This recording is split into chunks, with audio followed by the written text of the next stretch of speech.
الله من الشيطان الرجيم. بسم الله الرحمن الرحيم. يا بني آدم قد أنزلنا عليكم لباسا يواري سوآتكم وريشا ولباس التقوى ذلك خير ذلك من آيات الله لعلهم يذكرون. يا بني آدم لا يفتننكم الشيطان كما أخرج أبويكم من الجنة ينزع عنهما لباسهما ليريهما سوآتهما إنه يراكم هو وقبيله من حيث لا ترونهم إنا جعلنا الشياطين أولياء للذين لا يؤمنون وإذا فعلوا فاحشة قالوا وجدنا عليها آباءنا والله أمرنا بها قل إن الله لا يأمر بالفحشاء أتقولون على الله ما لا تعلمون. صدق الله العظيم. يا بني آدم قد أنزلنا عليكم لباسا يواري سوآتكم وريشا. اے آدم کی اولاد، ہم نے تمہارے لیے لباس اتارا ہے تاکہ تم اس کے ذریعے سے اپنی ستر شرمگاہوں کو چھپاؤ اور زینت حاصل کرو. وَلِبَاسُ التَّقْوَى ذَلِكَ خَيْرٌ، اور لباس تو اصل تقوی ہے اور وہ بہت بہتر ہے. ذَلِكَ مِنْ آیاتِ اللَّهِ لَعَلَّهُمْ يَذَّكَّرُونَ، یہ اللہ کی آیات نشانیاں ہیں شاید کہ تم لوگ نصیحت حاصل کرو. یا بنی آدم لا یفتننکم الشیطان کما اخرج ابویکم من الجنہ. اے آدم کی اولاد، تم کو کہیں شیطان فتنے میں نہ ڈال دے لباس کے سلسلے میں، جس طرح سے تمہارے باپ کو جنت میں فتنوں میں ڈالا، یہ کہ ان دونوں کے لباس کو اتار دیا تاکہ لوگ اس کی ستر چھپی ہوئی چیز کو دیکھ سکیں. انہ یراکم ہوا وقبیلہ من حیث لا ترونہم، بے شک شیطان تم کو دیکھتا ہے اور اس کے قبیلے اس کو تم نہیں دیکھ سکتے ہو. شیطان وہ ہے جہاں سے وہ چاہتا ہے دیکھتا ہے، تم اس کو نہیں دیکھ سکتے ہو. انا جعلنا الشیاطین اولیاء للذین لا یؤمنون، بے شک شیطان کو ہم نے دوست بنا دیا ہے ان لوگوں کے لیے جو لوگ ایمان نہیں لاتے. پیاری ماں اور بہنوں، اللہ رب العالمین کا شکر، اس کا احسان ہے کہ اللہ تعالیٰ نے آپ سبھی کو قرآن کریم کی اس بابرکت مجلس میں شرکت کی توفیق مرحمت فرمائی ہے. اللہ تعالیٰ قبول فرمائے، آخرت کے لیے نجات کا ذریعہ بنائے. گزشتہ مجلس میں چند باتیں حضرت آدم علیہ السلام کی دعاؤں کے سلسلے میں سامنے آئی تھیں کہ حضرت آدم علیہ السلام سے جو جنت میں اور حضرت حوا سے جو لغزشیں ہوئی تھی اس کی بنیاد پر اللہ تعالیٰ نے ان دونوں کو اس دنیا میں بھیجا، اور پھر وہ دونوں آ کر کے بہت ہی گریہ جاری، توبہ اور استغفار خوب کیے تو اللہ تعالیٰ نے ان کے دلوں میں ایک دعا کی کلمات القاء فرمایا، ربنا ظلمنا انفسنا وان لم تغفر لنا وترحمنا لنکونن من الخاسرین، کہ اللہ تو ہم دونوں کو معاف کر دیجئے، ہم لوگ ظلم کیے اپنے اوپر کہ آپ کی بات کو انکار اور شیطان کی اس بات اور چال بازیوں میں ہم لوگ آ گئے جس سے آپ کو ناراض کیا۔ آپ رحم کیجئے ہم دونوں پر، اگر رحم نہیں کریں گے تو ہم لوگ بہت نقصان میں ہو جائیں گے۔ یہ وہ کلمات اور وہ دعا تھی جس کو اللہ تعالیٰ نے حضرت آدم علیہ السلام کے قلب مبارک پر اتارا، اور حضرت آدم علیہ السلام اسی طرح دعا کی۔ یہی حقیقت ہے کہ جب اللہ تعالیٰ کسی کی دعا کو قبول کرنا چاہتا ہے تو اس کے دل میں وہ باتیں ڈال دیتا ہے۔ اللہ تعالیٰ کسی کی مراد پوری کرنا چاہتا ہے تو اس کو بار بار اسی بات کو مانگنے کی توفیق بھی دیتا ہے، پھر وہ ہاتھ اٹھاتا ہے اور اللہ کے سامنے اس کا اظہار کرتا ہے۔ لہٰذا وہ بڑی بابرکت دعا جس کی بنیاد پر حضرت آدم علیہ السلام کو اللہ کی طرف سے بخشش و مغفرت اور رحمت کے فیصلے ہوئے، اور پھر اس کی ایک تفصیلات گزری۔ ساتھ ساتھ عید الاضحیٰ کے سلسلے میں بھی کچھ باتیں عرض کیا تھا۔ اس وقت جو آیت کریمہ پڑھا ہوں بہت ہی اہم ہے اور ہم سب کی زندگی سے متعلق ہے، اور یہ ایک ایسی چیز ہے کہ اس میں اس وقت میں اور آج کے معاشرے میں بہت ہی افراتفری ہے، اور لوگ بڑی بے احتیاطی کے ساتھ کام کرتے ہیں، اور وہ ہے لباس۔ لباس یہ بھی اللہ کی نعمتوں میں سے ایک بہت بڑی نعمت ہے جس کو اللہ رب العالمین ہی نے اس کو تیار کیا ہے۔ جس طرح سے ہم سب کو اس دنیا میں زندگی گزارنے کے لیے، کھانے پینے کے لیے مختلف انواع و اقسام کی چیزیں پیدا کیا، رہنے سہنے کے لیے بہت ساری نعمتیں عطا کیا، اسی طرح سے لباس ہم سب کا اللہ نے طے فرمایا، اور اسی پروردگار نے ہم سب کے لیے انتظام کیا، اور اسی زمین سے اس کا انتظام کیا۔ اللہ تعالیٰ نے لباس کو ایک بہت ہی خوبصورت اور بہت ہی بہترین نعمت عطا فرمائی، جس کی وجہ سے انسان اور غیر انسان میں، یعنی انسان اور جانوروں میں ایک نمایاں فرق آ جاتا ہے، اور انسان لباس کے ذریعے سے پہچانا جاتا ہے۔ یہ ایک ایسی نعمت ہے کہ اللہ نے اپنے رسول صلی اللہ علیہ وسلم کے ذریعے سے لوگوں کو پہننے، اوڑھنے اور اس کا استعمال کرنے کا طریقہ بھی بتایا۔ اللہ تعالیٰ نے قرآن کریم میں ارشاد فرمایا، یا بنی آدم قد انزلنا علیکم لباسا یواری سوآتکم وریشا، کہ اے آدم کی اولاد ہم نے تمہارے لیے لباس اتارا ہے۔ لباس اتارنے کے مطلب یہ ہے کہ لباس کپڑے کی جو شکل میں تمہارے جسم پر ہے اس کو اور اس سے متعلق چیزوں کو میں نے پیدا کیا ہے، یعنی روئی سے دھاگے بنتے ہیں اور پھر دھاگوں سے کپڑے تیار ہوتے ہیں، اور روئی کے درخت ہوتے ہیں جو زمین سے اللہ تعالیٰ اس کو اگاتا ہے اور پیدا کرتا ہے۔ تو اتارنے کے مطلب یہ ہے کہ تمام وہ چیزیں جو ایک لباس سے متعلق ہے اس کو اللہ تعالیٰ اسی زمین میں پیدا کرتا ہے، اور یہ اللہ کی قدرت سے یہ چیزیں ہوتی ہیں۔ کوئی انسان کسی طرح سے اس میں کہیں سے کوئی چیز اپنے طور پر میں نہیں کر سکتا ہے، لہٰذا اتارنے کا یہی مطلب ہے۔ جس طرح سے کہا جاتا ہے کہ تیرے لیے روزی رزق اللہ آسمان سے اتارتا ہے، مطلب یہ ہوتا ہے کہ تمہارے لیے اس زمین سے اللہ تعالیٰ پیدا کرتا ہے۔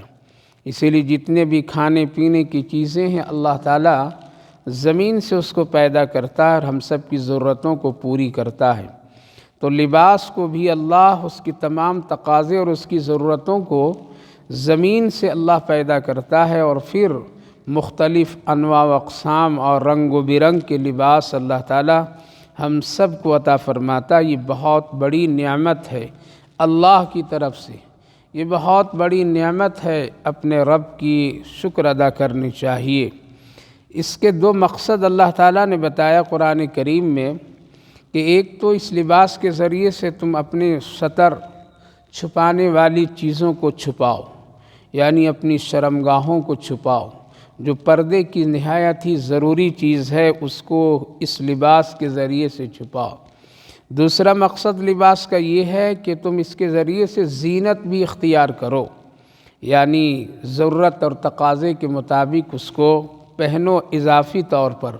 مثال کے طور پر میں ایک کپڑا عام طور پر میں آدمی استعمال کرتا ہے، لیکن جب سردی کا زمانہ آ جاتا ہے تو کچھ اس پر اضافہ کر لیتا ہے، گرمی کا زمانہ آتا ہے تو کچھ میں تبدیلیاں پیدا کر لیتا ہے، بارش کا زمانہ آتا ہے تو کچھ اور لباس میں اضافہ کر لیتا ہے۔ جو رنگ و برنگ کی کیفیت ہوتی ہے، جو ایک زینت کی شکل ہوتی ہے، اسی طرح سے خوشی کے موقع پر کچھ کپڑوں میں اضافہ کر لیا جاتا ہے، اسی کو زینت کہتے ہیں۔ لیکن اصل جو ہے وہ ہے لباس، وہ جس سے اپنی شرمگاہ اور ستر پوشی کی جائے۔ اسی لیے اللہ تعالیٰ نے شریعت میں نبی پاک علیہ الصلاۃ والسلام کے ذریعے سے مردوں اور عورتوں کے لباس کو نمایاں فرق کر دیا ہے، اور مکمل طور سے دونوں کی وضع قطع میں اللہ تعالیٰ نے ایک امتیازی شکل دے دی ہے کہ مردوں کے لباس اس طرح اور عورتوں کے لباس اس طرح، یہاں تک کہ کفن کا بھی کیفیت، جو لباس کی ایک شکل ہے، کپڑوں کی ایک شکل ہے، اس میں بھی ایک امتیازی طریقہ رکھا گیا ہے کہ مردوں کے کفن کے کپڑے الگ ہوں اور عورتوں کے کفن کے کپڑے الگ ہوں۔ الگ ہونے کا مطلب یہ ہے کہ کچھ کپڑے عورتوں کے لیے زیادہ کفن میں شامل کیے جاتے ہیں اور مردوں کے لیے کم رکھا جاتا ہے۔ تو گویا کہ لباس کے ذریعے سے مرد اور عورت میں ایک امتیازی پہچان رکھا گیا ہے تاکہ لوگوں میں خلط ملط نہ ہو، لوگوں میں کسی طرح سے اس پہ شک و شبہات نہیں ہو، پہچاننے میں کسی طرح کوئی دقت اور دشواری نہ ہو۔ اسی لیے بہت ہی اہم تقاضے کے ساتھ میں اس کو ذکر کیا گیا ہے۔ لہذا مردوں کے لباس، عورتوں کے لباس میں فرق رکھنا ایک شرعی حکم ہے، اس کے خلاف ورزی کرنے پر گناہ ہے، یہ سراسر اللہ اور اس کے رسول کے حکم کے خلاف ورزی ہے۔ آج دنیا میں لوگ اس کے بہت ہی عجیب و غریب حالات بنا رکھے ہیں، لباس کے ذریعے سے پہچانا نہیں جاتا ہے کہ مرد کون ہے، عورت کون ہے۔ لوگ اس طرح سے اس وقت میں لباس کے سلسلے میں بے احتیاطی کرتے چلے آ رہے ہیں کہ اس سے پہچانا نہیں جاتا ہے کہ یہ لباس مسلمان کا ہے یا غیر مسلمان کا ہے، یہ لڑکا کا ہے یا لڑکی کا ہے، یہ مزدور کا ہے یا آقا کا ہے، پتہ نہیں چلتا ہے۔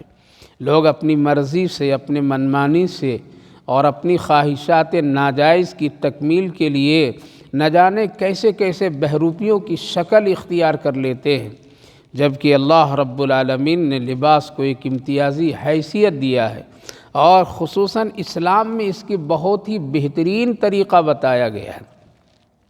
اسلام سے بہتر کسی اور مذہب میں لباس کی ضروریات اور اس کے تقاضے اور اس کی فضیلتیں نہیں بیان کی گئی ہے۔ اسی سے اندازہ لگائیے کہ لباس کے بارے میں ہم سب کے آقا نبی کریم علیہ الصلاۃ والسلام نے ارشاد فرمایا، جب تمہارے جسم پر پاک اور صاف کپڑا ہوتا ہے تو وہ کپڑا اللہ کا ذکر کیا کرتا ہے۔ اللہ کے رسول صلی اللہ علیہ وسلم نے ارشاد فرمایا، جب تیرا کپڑا ناپاک ہو جاتا ہے تو وہ کپڑا اور گندا ہو جاتا ہے تو وہ کپڑا، وہ لباس ذکر کرنا بند کر دیتا ہے۔ وہ کپڑا جب صاف اور پاک صاف ہوتا ہے تو اس پر رحمت کے فرشتے دعائیں دیا کرتے ہیں۔ اسی لیے حکم ہے کہ ہمیشہ پاک اور صاف کپڑا پہنا کرو اور اس کو بہت ہی احتیاط کے ساتھ میں رکھا کرو، یہاں تک کہ نبی کریم علیہ الصلاۃ والسلام نے ارشاد فرمایا، جب تم کوئی نیا لباس بنا لو تو پرانے ایک لباس کو صدقہ کر دیا کرو، اس سے بھی تمہارے لیے نیکی اور ثواب کا ذریعہ بنے گا۔ پتہ یہ چلا کہ لباس سے بھی ہم اللہ کو راضی کر سکتے ہیں۔ اور لباس کے ذریعے سے بھی ہم نیکی حاصل کر سکتے ہیں۔ اللہ کے رسول صلی اللہ علیہ وسلم نے اسی لیے لباس پہننے کے لیے خاص دعائیں بتا دی اور اللہ کا شکر کرنے کا حکم دیا ہے، اس لیے کہ تمام مخلوقات میں انسان کو لباس کے ذریعے سے ایک امتیازی حیثیت اللہ نے عطا کیا ہے۔ کوئی اور دوسرے جانور پرندے چرندوں کے لیے اللہ نے الگ سے کوئی لباس تیار کر کے نہیں بنایا، بلکہ اس کے جسم میں کسی کے چمڑے اور خال بال اور اس کے پنکھڑیوں سے اس کے لباس کے کام ہوتے ہیں، اور وہ اسی طرح سے اپنے اپنے انداز میں زندگی گزارتے ہیں۔ لیکن انسان کو لیے اللہ رب العالمین نے بہترین شکل اور صورت اور ایک خوبصورت زندگی عطا کیا ہے دوسری مخلوقوں سے، اسی لیے اس میں بے احتیاطی نہیں کرنی چاہیے، بلکہ ثواب کی نیت سے، اللہ کو راضی کرنے کی نیت سے دین اور شریعت کے مطابق لباس استعمال کرنا چاہیے۔ اللہ کے رسول صلی اللہ علیہ وسلم نے لباس کے سلسلے میں اس کے تمام فوائد اور اس کے ساتھ ساتھ اس کے پہننے اوڑھنے کے طریقے بھی بتائے۔ آپ نے ارشاد فرمایا کہ زیادہ تنگ لباس مت پہنا کرو، یعنی ٹائٹ کپڑا مت پہنا کرو، سیدھا سادھا کپڑا پہنا کرو، زیادہ چمکیلے اور بھڑکدار کپڑا مت پہنا کرو۔ کیوں؟ اگر تم زیادہ چمکیلے اور بھڑکدار اور بہت ہی زیادہ قیمتی لباس پہنو گے تو اس سے کبھی ہو سکتا ہے کہ تکبر غرور پیدا ہو جائے، اس سے تمہیں عبادتوں کو ادا کرنے میں خلل پیدا ہو۔ مثلاً اگر کپڑا ٹائٹ ہوتا ہے تو نماز میں اٹھنے بیٹھنے اور اس کی ادائیگی میں بڑی پریشانی ہوتی ہے۔ کپڑا اگر بہترین اور صاف ستھرا زیادہ قیمتی ہوتا ہے تو ایک نمازی اس کو سنبھالنے میں لگ جاتا ہے اور اپنی نماز کو خراب کر لیتا ہے۔ اللہ کے رسول صلی اللہ علیہ وسلم نے اسی لیے فرمایا کپڑے کو بہت ہی ڈھیلا ڈھالا رکھا کرو، تنگ مت رکھا کرو، اس میں کوئی ایسی چیز نہ ہو جس سے جاذبیت کی کیفیت پیدا ہو۔ ہاں، بعض حضرات کے لیے ایک نمایاں جس کو یونیفارم کہتے ہیں، اس کے لیے اللہ کے رسول صلی اللہ علیہ وسلم خود ہی طے فرمائے، مجاہدین کے لیے، قاضی کے لیے، فیصلے اور عدالت میں بیٹھ کر کے فیصلے کرنے والے لوگوں کے لیے، علماء ائمہ کے لیے، بادشاہوں کے لیے الگ الگ ہے۔ لیکن ایک خاص بات یہ ہے کہ اس کپڑے کو پہننے کے بعد تمہارے دلوں میں تکبر اور غرور نہ آئے، اور اس کے اندر میں کبھی کسی طرح سے اس کے سنبھالنے میں کہیں حق اور عبادت کی ادائیگی میں کمی نہ آ جائے۔ اسی طرح سے اللہ کے رسول صلی اللہ علیہ وسلم نے فرمایا عورتوں کے لیے الگ رنگ ہے اور مردوں کے لیے الگ رنگ ہے۔ آپ صلی اللہ علیہ وسلم نے ہمیشہ مردوں کے لیے سفید رنگ کو پسند فرمایا ہے اور عورتوں کے لیے دوسرے رنگ کی بھی اجازت دی گئی ہے، اور مردوں کو سختی کے ساتھ سفید کپڑے کے علاوہ، سفید رنگ کے علاوہ دوسرے کپڑوں کو پہننا اللہ کے رسول صلی اللہ علیہ وسلم نے پسند نہیں فرمایا۔ اسی لیے آپ اپنی پوری زندگی سفید لباس استعمال فرماتے تھے۔ ہاں، کبھی کبھی آپ کا عمامہ جو ہوتا تھا، سر پر جو آپ پگڑی باندھتے تھے، اس کا رنگ تو کبھی کبھی کالا ہوتا تھا اور کبھی سفید ہوا کرتا تھا، لیکن آپ اس کے علاوہ لال پیلے رنگ برنگ کے کپڑے کبھی بھی نہیں استعمال کیے۔ آج آپ دیکھیں گے کبھی کوئی بزرگ اور ولی کا دعویٰ کرنے والے لوگ رنگ و برنگ کے کپڑے پہنتے ہیں، پٹے لگاتے ہیں، پگڑیاں باندھتے ہیں اور نہ جانے کیسے کیسے لباس پہنتے ہیں۔ ہم اس کو سمجھتے ہیں کہ یہ بہت بڑا ولی ہے، یہ بہت بڑا نیک آدمی ہے۔ سوچئے جو رسول اللہ کی سنت اپنے لباس میں نہیں لاتا وہ ولی کیسا ہو سکتا ہے؟ وہ کیسے وہ بہت بڑا نیک آدمی ہو سکتا ہے؟ وہ گویا کہ کھلم کھلا اپنے رسول صلی اللہ علیہ وسلم کی لباس کی مخالفت کرتا ہے۔ آپ دیکھ لیجئے بہت سارے آبا بابا جو لوگ بیٹھے رہتے مزاروں پہ اور ادھر ادھر پھرتے ہیں، ان کے سر، ان کے جسم اور ان کے کیفیت کیسے کیسے رنگ و برنگ کے ہوتے ہیں۔ یہ خلاف سنت ہے، اللہ کے رسول صلی اللہ علیہ وسلم کے سنت کے لباس کی سنت کے خلاف ہے۔ آج لوگ اس کے پیچھے پڑ جاتے ہیں اور سمجھتے ہیں یہ وقت کا ولی ہے۔ یاد رکھیے میری ماں بہنوں، جو آدمی رسول اللہ کی سنت کو کھلم کھلا ٹھکرا دے وہ کبھی بھی ولی نہیں ہو سکتا ہے۔ آج ایسے لوگوں کے پاس عورتیں بھی جاتی ہیں، مرد جاتے ہیں اور پتہ نہیں کیا کیا ہوتا ہے۔ اسی لیے ہمیشہ نبی پاک علیہ الصلوۃ والسلام اپنے لیے سفید کپڑے کو پسند کیا، سفید رنگ کو پسند فرمایا۔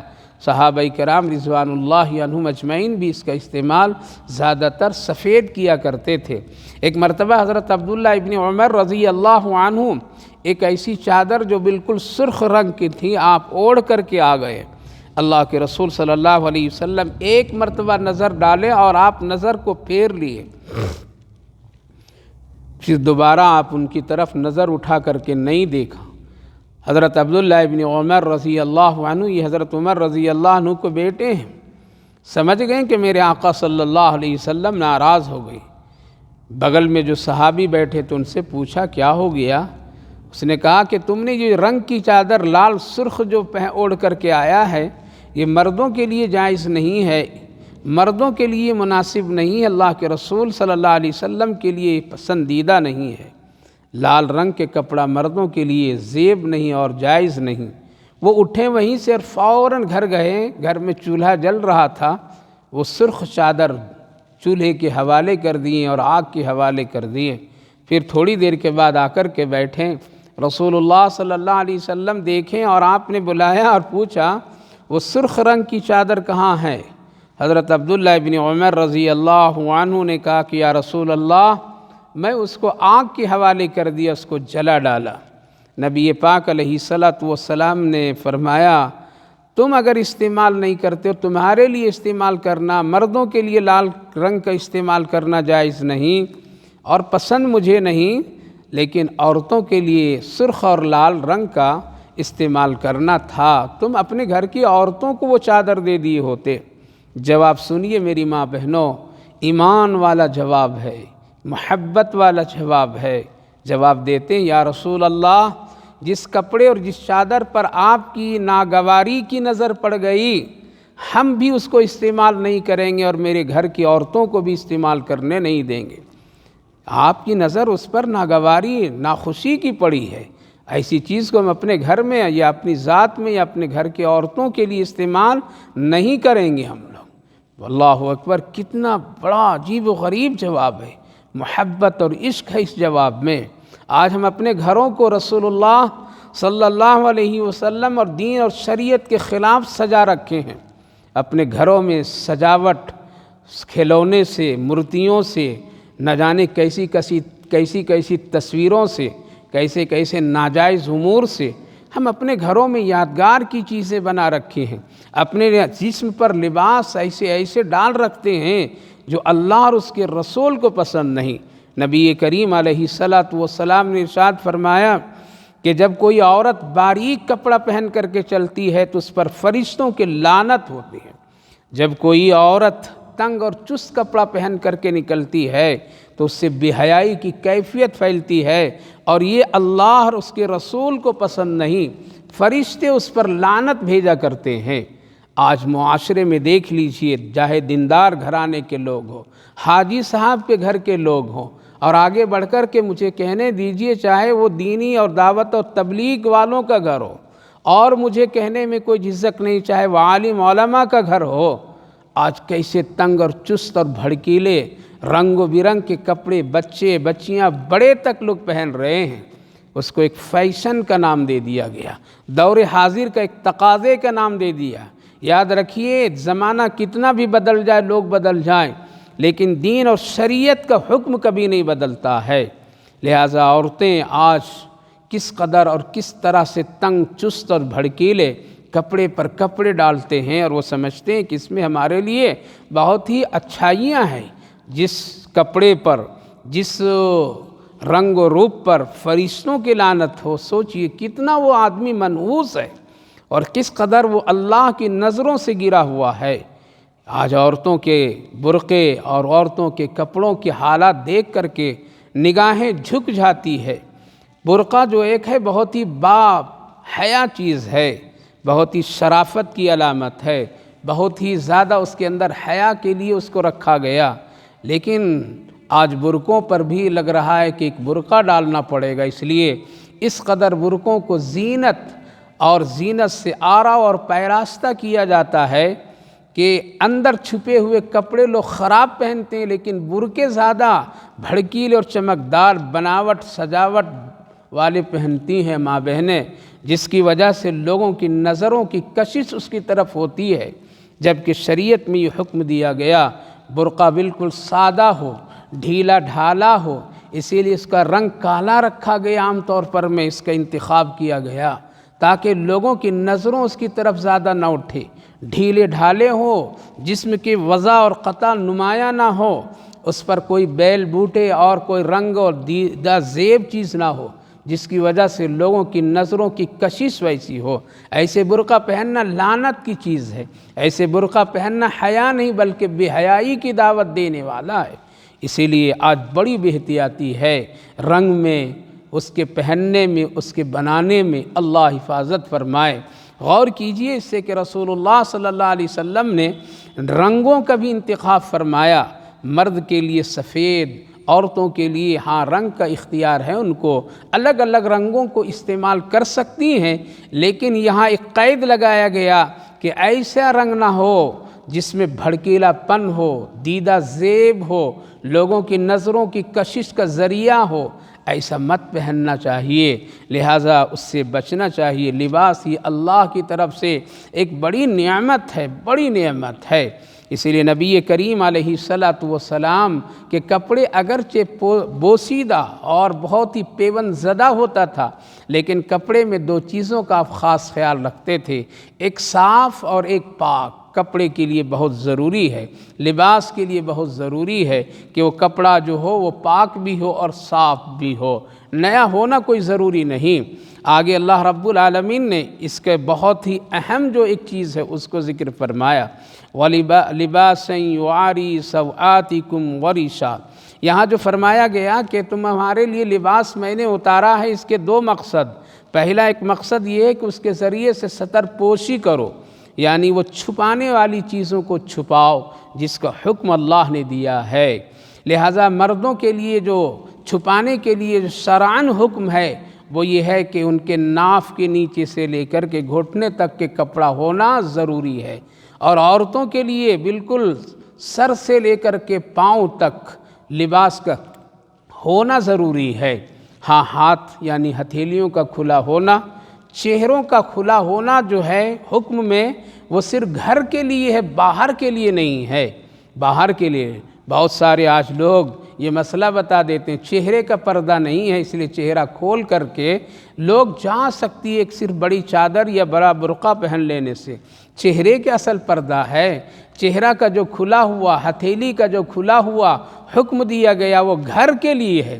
ایک عورت کو گھر میں بھی رہنے کے لیے یہ حکم ہے کہ اپنے لباس کو سر سے لے کر کے پاؤں تک کے اس کو چھپائے، یعنی سر پر اس کی اوڑھنی ہو، دوپٹہ ہو، ڈھیلا ڈھالا اس کا کپڑا ہو۔ گھر میں بھی مرد ہیں، بڑے جوان بیٹے ہیں، حیا ضروری ہے۔ اسی لیے 18ویں جز میں اللہ تعالیٰ نے کپڑے اتارنے اور رکھنے کے لیے بھی حکم دیا۔ کب کپڑا کس طرح اتارو، اتارتے وقت میں تمہارا انداز کیسا ہونا چاہیے۔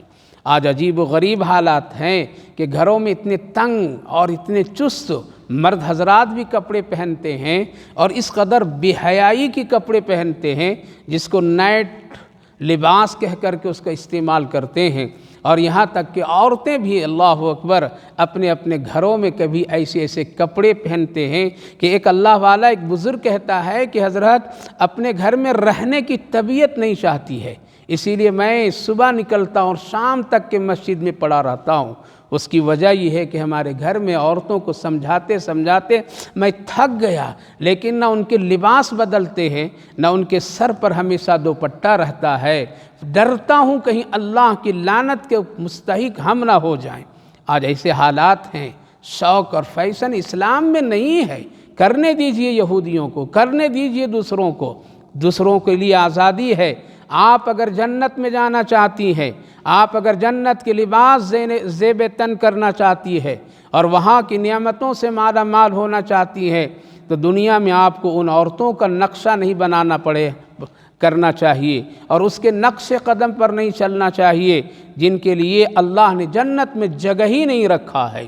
آج تو ہم نقل کرنے والے لوگ بن گئے ہیں۔ لہٰذا مردوں کے لیے بھی ہے کہ گھر میں کوئی ایسا لباس نہ پہنے وہ جس سے اس کے جسم کے وضع قطع کھلے کھلے نظر آ جائیں، اور عورتوں کے لیے بھی حکم ہے کہ وہاں پر چہرہ کھول سکتی ہے، ہتھیلی کھول سکتی ہے، پاؤں نظر آ جائے، کوئی حرج کی بات نہیں، لیکن سر سے لے کر کے جتنے چھپانے کا حکم ہے اس کو چھپانا چاہیے۔ کچھ ہے گنجائشیں ہیں، اس کا بھی شریعت نے حکم دیا ہے۔ ظاہر ہے کہ گھر میں 24 گھنٹہ ایک عورت ایک مرد کو رہنے کے لیے ہمیشہ اتنا پابندی نہیں کر سکتے ہیں، لیکن اکثر و بیشتر کوشش تو کرنی چاہیے، جتنا ممکن ہو اتنا کرنا چاہیے۔ لیکن آج تو بالکل آزادانہ خیال ہو گیا ہے، لباسیں بدل گئی ہے، مرد اور عورت دونوں اس قدر بے حیائی کے لباس پہنتے ہیں، اللہ اکبر، آگے اللہ اس کا تذکرہ کیا ہے۔ اس لیے میری ماں بہنوں، ہمیشہ گھروں میں بھی لباس کا اہتمام اچھا کرنا چاہیے، گھروں میں بھی اچھے با پردہ اور با حیا والے کپڑے استعمال کرنا چاہیے، ہمیشہ اپنے سر پر دوپٹے لمبے چوڑے رکھنی چاہیے، اتنی باریک نہیں ہونی چاہیے جس کے بارے میں اللہ کے رسول صلی اللہ علیہ وسلم نے فرمایا قرب قیامت میں لوگ اتنے کم اور مختصر اور باریک کپڑے پہنیں گے، خاص کر عورتوں کے سلسلے میں۔ آج دیکھ لیجئے، اتنا مختصر، اتنا باریک، اتنا دیدہ زیب کہ اللہ اکبر، اللہ اکبر، اللہ ہماری ماں بہنوں کی سب کی حفاظت فرمائے۔ لہٰذا اللہ رب العالمین نے اس لباس کے لیے جو خوبیاں دی ہے اور جو بتایا ہے، اس کو استعمال اور اس کے احکامات کی پابندی کرنی چاہیے۔ نبی کریم علیہ الصلاۃ والسلام نے مدینے کی عورتوں کے لیے بھی لباس کا وضاحت فرمایا، اور خصوصاً آپ اپنے گھر ازواج مطہرات کے لیے ایک الگ نمایاں طے فرمایا۔ اسی لیے حضرت عمر رضی اللہ عنہ لباس کے سلسلے میں بہت ہی چاق و چوبند رہتے تھے۔ آپ بڑی غور اور بڑی گہری نظر سے لوگوں کو دیکھا کرتے تھے کہ اس کے لباس اور اس کے لباس پہننے کے بعد چلنے اور اس کے استعمال کا طریقہ کیا ہے۔ اگر خدا نخواستہ کسی کو بھی اگر کسی طرح شریعت کے خلاف دیکھتے تھے تو آپ وہیں اس کی اصلاح فوراً کیا کرتے تھے۔ اس لیے حکم ہے مالدار حضرات اپنے لباس اچھے پہنا کریں تاکہ اس سے اللہ کی نعمت کا اظہار ہو۔ ایک آدمی اگر مالدار ہے تو اتنا بوسیدہ، اتنا پھٹا پرانا اور کم حیثیت کی کپڑا نہ پہنے، اور ایک آدمی اگر غریب ہے، اللہ نے اس کو بنایا ہے، کمزور ہے، اس کے پاس اتنا نہیں ہے، تو بناوٹی کپڑے مالداروں کی طرح، بڑوں کی طرح نقالی نہ کرے۔ یہ بھی اس کے لیے متعین کیا گیا، جو آدمی جس حیثیت کا ہو اسی حیثیت کے لباس پہنے اور اوڑھے۔ مدینہ طیبہ میں حضرت امیر المومنین عمر فاروق رضی اللہ عنہ کے سامنے ایک صحابی رسول صلی اللہ علیہ وسلم آئے۔ آپ کے کپڑے ذرا بوسیدہ تھے اور پرانے تھے، اور بار بار اسی کو آپ استعمال کرتے تھے۔ حضرت عمر رضی اللہ عنہ نے دیکھ کر کے آپ نے کہا کہ کیوں بار بار یہی کپڑا پہنتے ہو؟ یہ اتنا بوسیدہ اور پرانا ہے، کیوں پہنتے ہو؟ جبکہ تم کو اللہ نے وسعت دی ہے، تم مالداروں میں شمار کیے جاتے ہو، پھر بھی تم ایسے کپڑے پہنتے ہو۔ انہوں نے کہا کہ رسول اللہ صلی اللہ علیہ وسلم پیوند زدہ کپڑا پہنتے تھے، پرانا پہنتے تھے، اس لیے ہم بھی انہی کی سنت۔ آپ نے کہا کہ یہ نبی کی سنت نہیں ہے، بلکہ تم جس حیثیت سے ہو اسی حیثیت کے ساتھ میں لباس کا استعمال کرو۔ اگر تم نے اس کی خلاف ورزی کی تو عمر کا درہ تیرے گردن پر لگے گا۔ پتہ یہ چلا کہ آدمی کو اپنی حیثیت کے ساتھ لباس کا استعمال کرنا چاہیے۔ ایسا نہ ہو کہ مالدار حضرات بالکل فقیرانہ زندگی دکھا کر کے ناشکری کی کیفیت پیدا کرے، اور فقیر آدمی، کمزور آدمی، مسکین آدمی کبھی ایسے نہیں بناوٹی سجاوٹی بن کر کے وہ بڑوں کی نقالی کرے۔ دونوں کی حیثیت لباس میں الگ الگ رکھا گیا ہے، اسی لیے ہمیشہ اس کا احتیاط اور نیک نیتی کے ساتھ پہنیے، اچھا پہنیے، قیمتی پہنیے، لیکن تکبر اور غرور سے خالی پہنیے۔ اس لیے آج لباس کا عجیب حرکتیں اور اس کے استعمال کے طریقے ہیں۔ آگے اللہ رب العالمین نے فرمایا وَلِبَاسُ التَّقْوَىٰ، کپڑا تیرا کیسا بھی ہو لیکن سب سے بہترین جو لباس ہے وہ تیرا تقوی اور پرہیزگاری ہے۔ یعنی اندر تم کتنا پرہیزگار ہو، تیرا دل کتنا اندر صاف ہے اس کپڑے پہننے کے بعد۔ قیمتی کپڑا پہنا لیکن اندر دل گندا ہے، دل میں خرافات ہے، بدکاریاں ہیں، بے حیائیاں ہیں، حسد ہے، بغض ہے اور تکبر ہے، تو فرمایا گیا تم اپنے جسم پر قیمتی کپڑا کتنا بھی پہن لو، لیکن تیرے کپڑے پہننے سے تم بدل نہیں سکتے ہو جب تک کہ تمہارا اندر کا لباس نہیں بدلے، اندر کی کیفیت نہ بدلے۔ اس لیے آج قیمتی کپڑے پہننے والے انسان نہیں ہوتے ہیں بلکہ وہ درندے صفت ہوتے ہیں۔ اور کتنے ایسے لوگ ہیں جو سیدھے سادے کپڑے پہنتے ہیں لیکن ان کا دل انسان کا ہوتا ہے، ان کا دل بہت ہی پاک صاف ہوتا ہے۔ لہٰذا اللہ نے ایک قید لگا دی اور خوبصورت جملہ فرمایا وَلِبَاسُ التَّقْوَىٰ، تم لباس کیسا بھی پہنو لیکن اندر کا لباس تیرا ٹھیک ہونا، یعنی پاک پرہیزگار، متقی، تقوی، یعنی گناہوں سے تیرا دل پاک۔ ایسا نہ ہو کپڑا پہن کر کے تم تکبر و غرور گھمنڈ کرنے لگو، ایسا مت کرنا۔ لہٰذا اندر میں پرہیزگاری کی کیفیت ہو، تواضع ہو، انکساری ہو، اور کپڑے کے سلسلے میں ہمیشہ تواضع انکساری رہنی چاہیے۔ وَلِبَاسُ التَّقْوَىٰ، لہٰذا آج تو ظاہری کپڑے ہمارے بڑے اچھے ہیں لیکن اندر بڑے خرابیاں ہیں، بڑی خرابیاں ہیں۔ انسان ظاہری کپڑے لباس پہن کر کے شہنشاہ کی طرح نظر آتا ہے لیکن کتنا وہ گھنونے کام کر کے بیٹھے ہوتے ہیں، ہزاروں لاکھوں جہیز کے لے کر کے کپڑا پہن کر کے ناجائز طریقے سے استعمال کر کے دیکھنے میں لگتا ہے کہ یہ بوڑھا، یہ بزرگ سفاری سوٹ میں بہت ہی نیک اور اچھا ہے، نکاح خوانی کے لیے دلہا بیٹھا ہے، لیکن اندر کتنی خرابیاں ہیں، کتنا لے کر کے آیا ہے، ستا کر کے آیا ہے۔ یہ ہے، اس کو قید لگایا اللہ تعالیٰ نے کہ اندر تم ٹھیک رکھو، اندر تیرا لباس اچھا ہو، اندر پرہیزگاری ہو۔ لہٰذا تم اگر پھٹے پرانے بھی کپڑے پہنو گے اور اندر ٹھیک، تو لوگ کہیں گے یہ بہت ہی باوقار انسان ہے، باعزت انسان ہے، حیادار انسان ہے۔ اور اگر ایک آدمی بڑی قیمتی کپڑا زیب تن کر لے لیکن اس کے اخلاق بگڑے ہوئے، زبان بگڑی ہوئی، آنکھیں بگڑی ہوئی ہے، تو لوگ یہی کہیں گے کپڑا تو بہت ہی عمدہ پہنتا ہے لیکن اس کا کردار اچھا نہیں ہے، اس کی زبان اچھی نہیں ہے، اس کے اندر حیا نہیں ہے، اس کے اندر دلوں میں فتنہ ہے۔ لہٰذا کپڑے سے انسان نہیں بنتا ہے بلکہ اپنے اندر کی پرہیزگاری سے انسان بنتا ہے۔ اسی لیے فرمایا وَلِبَاسُ التَّقْوَىٰ ذَلِكَ خَيْرٌ، یہ بہت بہتر چیز ہے، یعنی تقوی اختیار کرو، کپڑوں کے پیچھے مت پڑو، لباسوں کے پیچھے مت پڑو، اس کے بننے سورنے زینت کے پیچھے مت پڑ کر کے تم اپنے اندر کی خرابیوں کو ٹھیک کرنے سے غافل ہو جاؤ، ایسا نہیں ہے۔ آج یہی حال ہے، ہم ظاہری چہرے مہرے بہت ہی سجاوٹ کے ساتھ اس میں بڑا وقت لگاتے ہیں۔ آج بننے سورنے کے لیے، صرف جوتے میں پالش کرنے کے لیے، چپلوں کو درست کرنے کے لیے، صاف کرنے کے لیے ہم گھنٹے اس میں لگاتے ہیں، لیکن کہیے اس سے کہ تم 10 منٹ صبح اٹھ کر کے سورہ یاسین پڑھا، تم نے کوئی ذکر کیا؟ نہیں۔ یہ ہے ہماری زندگی کے حال، ہماری زندگی۔ آج کی ماں بہنیں گھنٹوں زیب و زینت اختیار کرنے کے لیے ان کے پاس ٹائم بھی ہے، وقت بھی ہے، لیکن اگر جب ان سے پوچھا جائے نمازیں آپ کی کیوں چھوٹ جاتی ہے، قرآن کی تلاوت آپ کیوں نہیں کرتے ہیں، تو جواب یہ ملتا ہے وقت نہیں ملتا ہے، گھر کے کام و کاج بہت ہوتے ہیں اس لیے وقت نہیں ملتا ہے۔ میری ماں بہنوں، اللہ کل پوچھے گا، حساب لے گا، ٹائم کا بھی وقت کا بھی، اسی لیے بہت ہی احتیاط کرنے کی ضرورت ہے۔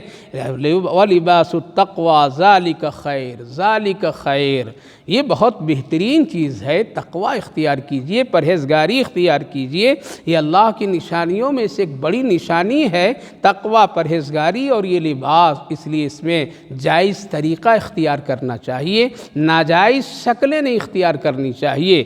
اللہ کے رسول صلی اللہ علیہ وسلم نے جو فرمایا، ارشاد فرمایا کہ جب تمہارے پاس کوئی نیا کپڑا آ جائے تو پرانے کو صدقہ کر دیا کرو، اس میں بہت ہی اللہ کی طرف سے خوشیاں ہیں، اللہ کی طرف سے برکتیں ہیں۔ ہم کب صدقہ کرتے ہیں، کب کسی غریب کو دیتے ہیں؟ جب ہمارا جنازہ اٹھ جاتا ہے، اس وقت میں لوگ فکر کرتے ہیں ان کے پرانے کپڑے نکال کر کے کسی کو دے دو۔ اپنی زندگی میں صدقہ کیجئے، کسی بے لباس کو لباس دیجئے، کسی نیک آدمی کو اپنا لباس دے کر کے صدقہ جاریہ کر لیجئے، اس میں بھی بڑا ثواب ہے، اس میں بڑی فضیلتیں ہیں، اس میں بہت ہی زیادہ اللہ اور اللہ کے رسول کی رضا اور خوشنودی ہے۔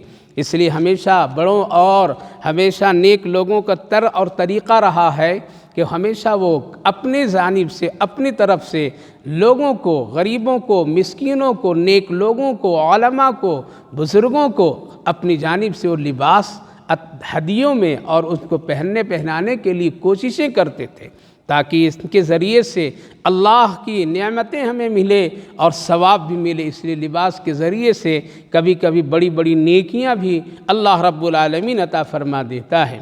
حضرت امام مالک علیہ الرحمہ کا واقعہ بہت ہی مشہور و معروف ہے، جو مدینہ طیبہ میں جب درس حدیث یعنی حدیث پاک کے درس دیا کرتے تھے تو مدینہ میں ایک بڑے مالدار شخص تھا، جنہوں نے ان کے لیے روزانہ ایک کپڑا، ایک لباس، ایک جوڑا بنا کر کے پیش کرتے تھے کہ آپ درس حدیث، آپ اللہ کے رسول کی باتیں لوگوں کو بتاتے ہیں، میں چاہتا ہوں کہ میری طرف سے آپ کے جسم پر ایک نیا خوبصورت کپڑا ہو تاکہ حدیث پاک کا ایک مقام معلوم ہو۔ اس لیے وہ روزانہ حضرت امام مالک علیہ الرحمہ کو ایک لباس بہترین عطا دے دیتے تھے کہ آپ اس کو پہنیے، لہذا روزانہ تہجد سے پہلے اس لباس کو پہنتے تھے اور تہجد سے پہلے اس کو اتار دیا کرتے تھے۔ یہ روزانہ کا معلوم، اور 365 جوڑے ایک ہی مرتبہ مالدار بنا کر کے دے دیتا تھا۔ روزانہ حضرت امام مالک علیہ الرحمہ اس کو پہنتے تھے تو حاسدین تو ہوتے ہیں، حسد کرنے والے تو ہوتے ہیں، لوگ کہتے تھے کہ اتنے بڑا امام، اتنا بڑا محدث فقیہ روزانہ ایک کپڑا پہنتا ہے، جبکہ اللہ کے رسول صلی اللہ علیہ وسلم ایک ہی کپڑے پر کئی مہینے گزار دیتے تھے، پیوند لگاتے تھے، لیکن آپ درس حدیث دینے والے ایسا۔ لوگ اعتراض کرنے لگے تو ایک مرتبہ انہوں نے جواب دیا، تجھے کیا پتہ ہے، ہم جو مالدار ہمیں کپڑا دیتا ہے، لباس دیتا، اس سے میں نے کہا کہ تم دوسرے علماء کو بھی دو، لیکن اس کی عقیدت محبت مجھ سے ہے، لہذا اس نے کہا ہم کسی اور کو نہیں دیں گے، آپ ہی کو دیں گے، لہذا ہم نے اس کو قبول کیا۔ تجھے اندر کی بات معلوم نہیں ہے، جب میں ایک کپڑا پہنتا ہوں اور دوسرا کپڑا جب اتارتا ہوں تو وہ کپڑا کسی دوسرے عالم کو میں ہدیہ دے دیتا ہوں، لہذا میری طرف سے، میری جانب سے تقریباً 365 علماء اور ضرورت مندوں کو کپڑا پہنچتا ہے۔ اگر ہم یہ پہننا تھوڑی دیر کے لیے روک دیں تو ان ضرورت مند علماء کو لباس نہیں پہنچ سکے گا، اس لیے روزانہ میں ایک کپڑا صدقہ کرتا رہتا ہوں، ہدیہ کرتا رہتا ہوں، تاکہ دوسرے ضرورت مندوں کو اس کی ضرورت پوری ہوتی چلی جائے۔ جب لوگوں نے حقیقت حال کو سنا اور سمجھا تو کہا آپ بہت بہترین طریقہ اور سب سے اچھا آپ کا طریقہ ہے کہ آپ کی وجہ سے دوسروں کی ضرورتیں پوری ہو جاتی ہے۔ اس لیے جب آپ کے بچے کے اچھے کپڑے چھوٹے ہو جائیں، جب آپ کے کپڑے کچھ ایسے پرانے اور پہننے کے لائق نہیں ہو تو آپ اپنے رشتہ داروں میں دیکھیے، آپ اپنے ضرورت مندوں میں دیکھیے کون ہے اس لائق ہے جو اس کپڑے کو پہن لے، اس کو سڑائیے نہیں، اس کو گھر میں ضائع مت کیجیے، بلکہ صدقہ ہدیہ کر دیجیے کسی کو اپنی جانب سے اچھا جوڑا پہنائیے۔ حضرت ام المومنین عائشہ صدیقہ رضی اللہ عنہا کے پاس یمن سے ایک موقع پر بہت ہی قیمتی ایک جوڑا کسی نے ہدیہ دیا، غالباً آپ ایک مرتبہ پہنے اور پھر یہ پہن کر کے آپ نے اس کو اتارا اور مدینے کی ان لڑکیوں کے لیے حوالے کر دیا اور ہدیہ کر دیا کہ جب کسی کی شادی یعنی نکاح ہو تو یہ جوڑا اس کو کچھ دنوں کے لیے دے دو تاکہ اس کو پہن کر کے وہ دلہن کی ایک شکل نظر آئے۔ روایت میں ہے تو تقریباً 5000 سے یا اس سے بھی کم کی تعداد کچھ کتابوں میں ذکر ہے کہ اتنے لوگ اس کو استعمال کیے اور اتنی قدر اس کو چلن ہوا اور اس کو استعمال کرتے رہے۔ میری ماں بہنوں، اپنی ذات سے کسی کو نفع پہنچائیے۔ وَلِبَاسُ التَّقْوَىٰ، تقوی بہترین لباس ہے، یہ بہترین چیز ہے۔ آگے جو ایک اللہ نے فرمایا بنیادی چیز پر، یا بنی آدم لا یفتننکم الشیطان، شیطان ہمیشہ پہلے انسان کو بے حیا بناتا ہے اور بے حیا بنانے کے لیے اس کے لباس کو استعمال کرتا ہے۔ جب حضرت آدم حضرت حوا یہ دونوں علیہم السلام جب جنت کے اس ممنوعہ پھل کو کھائیں تو سب سے پہلے ان کے جسم پر جو جنتی لباس تھا وہ اتر گیا اور دونوں برہنہ ہو گئے اور جنت کے درخت کے پتوں کو توڑ کر کے اپنے ستر بنانے لگے، ڈھانکنے لگے۔ شیطان دیکھ کر کے وہ ہنسنے لگا، دیکھا میں نے کیا کیا۔ لہذا جب انسان کو شیطان بے حیا بناتا ہے تو اس کا استعمال پہلے کپڑے پر کرتا ہے اور اس کے جسم سے کپڑا اتار دیتا ہے۔ اتارنے کا مطلب یہ ہے کہ اس کے جسم پر کپڑا چھوٹا کر دیتا ہے، اس کے جسم پر کپڑا باریک کر دیتا ہے، اس کے جسم پر کپڑا چست اور ٹائٹ کر دیتا ہے تاکہ اس کے جسم کے خد و خال وضع قطع سب نظر آئیں۔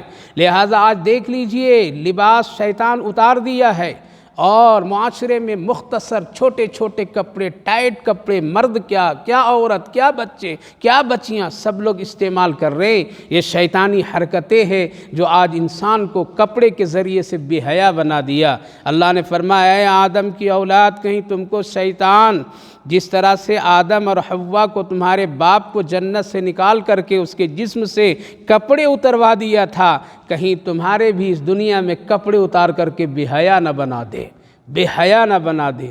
آج میری ماں بہنوں یہی ہے، یہ کہہ کر کے ہم اپنے بچیوں کو بے حیا بنا رہے ہیں کہ ابھی یہ بچی ہے، چلے گا، اس کو ٹی شرٹ بھی پہنا دو، اس کو چست کپڑے بھی پہنا دو، اس کو مختصر بھی پہنا دو، ابھی بچی ہے، یہ چلے گا چلے گا چلے گا۔ یاد رکھیے بنیاد اگر غلط پڑ گئی تو عمارت پوری غلط ہو جاتی ہے۔ آج اگر اس کے ذہن و نقشوں میں اگر بیٹھا دیں گے ایسے لباس تو کل بدلنا آپ کے لیے مشکل ہوگا اور اس کو بھی بدلنا مشکل ہوگا۔ شیطان تب تک کہ اس کو کہاں سے کہاں لے جائے گا، اسی لیے ابھی سے اپنے گھر میں بچیوں کو اسلامی لباس، اپنے بچوں کو اسلامی لباس کی عادتیں ڈلوائیے، غیر کی تہذیب کو مت لائیے۔ یہ بھی ایک بہت بڑی نیکی اور ثواب ہے ماں باپ کے لیے کہ اپنے بچوں کے جسم پر اور اپنی زندگی کو اسلام کے رنگ و روپ میں اس کو ڈھالتے ہیں، یہ بہت بڑی نیکی ہے۔ صرف نماز پڑھنا نیکی نہیں، روزہ رکھنا ہی صرف نیکی نہیں، قرآن کی تلاوت ہی نیکی نہیں۔ اگر آپ یہ سب کچھ کرتے ہیں اور آپ کے بچے آپ کے سائے میں، آپ کی آنچلوں کے آڑ میں اگر وہ بے حیا بنتے ہیں تو آپ ذمہ دار ہوں گے۔ اس لیے آپ ان کے اوپر میں خاص خیال رکھیے، اپنے لباس بھی اور بچوں کے لباس بھی، کہیں شیطان ایسا نہ ہو کہ لباس کے ذریعے سے بے حیا نہ بنا دے۔ اِنَّهُ يَرَاكُمْ هُوَ وَقَبِيلُهُ مِنْ حَيْثُ لَا تَرَوْنَهُمْ۔ شیطان ہم سب کو دیکھتا ہے، جہاں سے چاہتا وہ دیکھتا ہے، لیکن ہم اور آپ شیطان کو نہیں دیکھ سکتے ہیں۔ یہ عام حالات ہیں، عام طریقہ ہے کہ ہم اور آپ شیطان کو نہیں دیکھ سکتے ہیں، لیکن پہلے دور اور زمانے میں شیطان انسانوں کے سامنے آتا تھا، انسانی شکل یا کسی اور شکلوں میں آ کر کے بات چیت کرتا تھا، گمراہ کرتا تھا، بہت ساری چیزیں ہوتی تھی، لیکن اب شیطان سامنے نہیں آتا ہے۔ کیوں؟ اتنے انسانوں میں اتنے شیطان اس نے بنا دیا ہے کہ اب شیطان کی بھی ضرورت نہیں ہے۔ شوہر خود ہی بیوی کو بے حیا بنا رہا ہے، آج لوگ گھما رہے ہیں، پھرا رہے ہیں، لباس پہنا رہے ہیں، لے جا رہے ہیں، آ رہے ہیں، یہ شوہر خود ہی شیطانی کام کرتا ہے۔